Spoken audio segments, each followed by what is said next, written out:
Good morning, all of you. Today we are going to start our part third for ninth class geography, and that is India and the world.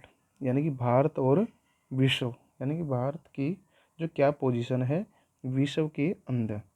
The Indian landmass has a central location between the east and the west Asia. जो पूर्वी और पश्चिमी Asia है उसके अंदर जो भारत की जो पोजीशन है, सिचुएशन है, स्थिति है, वो कौन सी है? सेंट्रल, यानी कि बिल्कुल बीचों बीच में है. India is the southward extension of the Asian continent. Bharat जो है एशिया महाद्वीप में जो किस साइड है? साउथवर्ड, यानी कि दक्षिण की तरफ है. The Trans-Indian Ocean routes which connect the countries of Europe in the west and the countries of East Asia provide a strategic central location to India.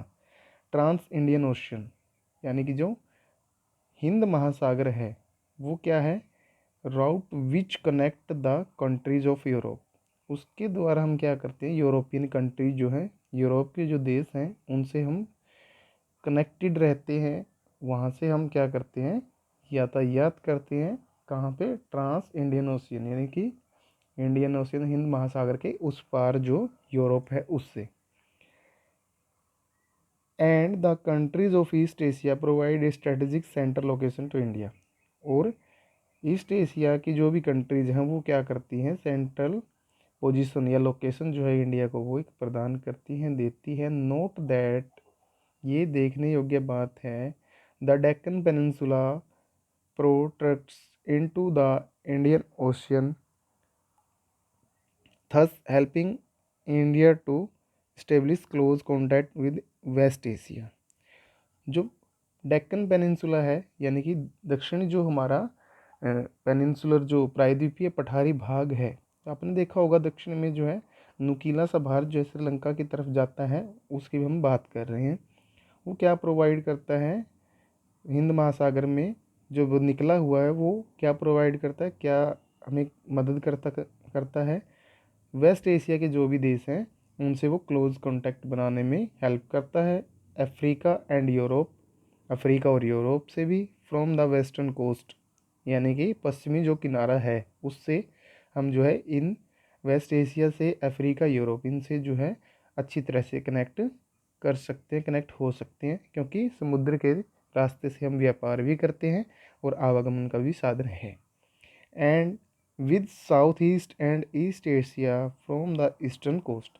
और जो पूर्वी भाग है उससे हम किस साइड, किस तरफ जाते हैं? साउथ ईस्ट, यानी कि दक्षिण पूर्वी जो भाग है और पूर्वी एशिया है उससे हम किससे वो करते हैं? ईस्टर्न जो कोस्ट है हमारा, उससे हम उन देशों के साथ कनेक्ट करते हैं, व्यापार करते हैं.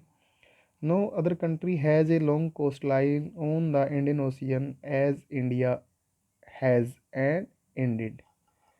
तो वास्तव में अगर देखा जाए, इंडिड का मतलब होता है वास्तव में अगर देखा जाए कि हिंद महासागर के अंदर इतनी बड़ी कोस्ट लाइन क्या होती है? तटीय रेखा, यानी कि समुद्र के किनारा जो होता है उसको हम कोस्ट लाइन बोलते हैं. तो इतनी बड़ी तटीय रेखा जो है जितनी भारत की है, कहाँ पे? इंडियन ओशियन में, इतनी किसी भी देश की नहीं है. It is India's eminent position. Eminent क्या होता है? उत्तम, या इनकी बिल्कुल सही, अच्छी पोजीशन, स्थिति है किसकी? इंडिया की. कहाँ पे है? In the Indian ocean. कहाँ पे? हिंद महासागर में. With justifies the naming of N ocean after it. तो इसी वजह से एक ऐसा सागर, महासागर है इंडियन ओशियन, जिसका नाम जो है किसी कंट्री के नाम पे रखा गया है. उसकी वजह यही है कि भारत की जो कोस्ट लाइन है, तटीय रेखा है हिंद महासागर के अंदर, वो सबसे ज़्यादा लंबी है, इतनी किसी भी देश की नहीं है. In our next paragraph, India's connects with the world have continued through the ages, but her relationships through the land routes are much older than her maritime contacts. अब इसमें कहता है कि भारत के जो कॉन्टैक्ट, यानी कि जो कॉन्टैक्ट हम करते हैं विभिन्न देशों के साथ, हमारे जो संबंध होते हैं वो क्या है, वो कंटिन्यू चले आ रहे हैं, कहाँ से, थ्रू द एजिस, प्राचीन काल से ही। But her relationship through the land routes are much older. तो रिलेशनशिप यानी कि आवागमन जो है हमारा कहाँ पे ज़्यादा रहा है, वो लैंड राउट्स से, यानी कि जो भूमिगत जो हमारे रूट्स हैं, आने जाने के रास्ते हैं, वहाँ से ज़्यादा होता रहा है, वो ज़्यादा पुराना है देन हर मैरीटाइम कॉन्टेक्स्ट, यानी कि समुद्री रास्तों की बजाय की अपेक्षा। The various passes across the mountains in the north have provided passengers to the ancient travelers while the ocean restricted such interaction for a long time। तो वेरियस पासिस क्या होता है, दर्रे। पासिस होता है दर्रे, यानी कि जो पर्वत होते हैं उनके बीच में छोटे छोटे रास्ते, गलियां, संकरी गलियां, रास्ते बने होते हैं, वो होते हैं दर्रे। The various passes across the mountains, समुद्र सॉरी पर्वतों के अंदर जो छोटे छोटे पासिस होते हैं, इन द नॉर्थ, उत्तरी भाग में, जैसे कि आपको पता कि उत्तरी भाग में भारत के क्या है, हिमालय पर्वत है, हिमालयन माउंटेन्स रेंज है। तो ये क्या करती हैं, उन पहाड़ी एरिया से, इलाकों से एक साइड से दूसरी साइड जाने में हेल्प करते हैं पासिस, दर्रे।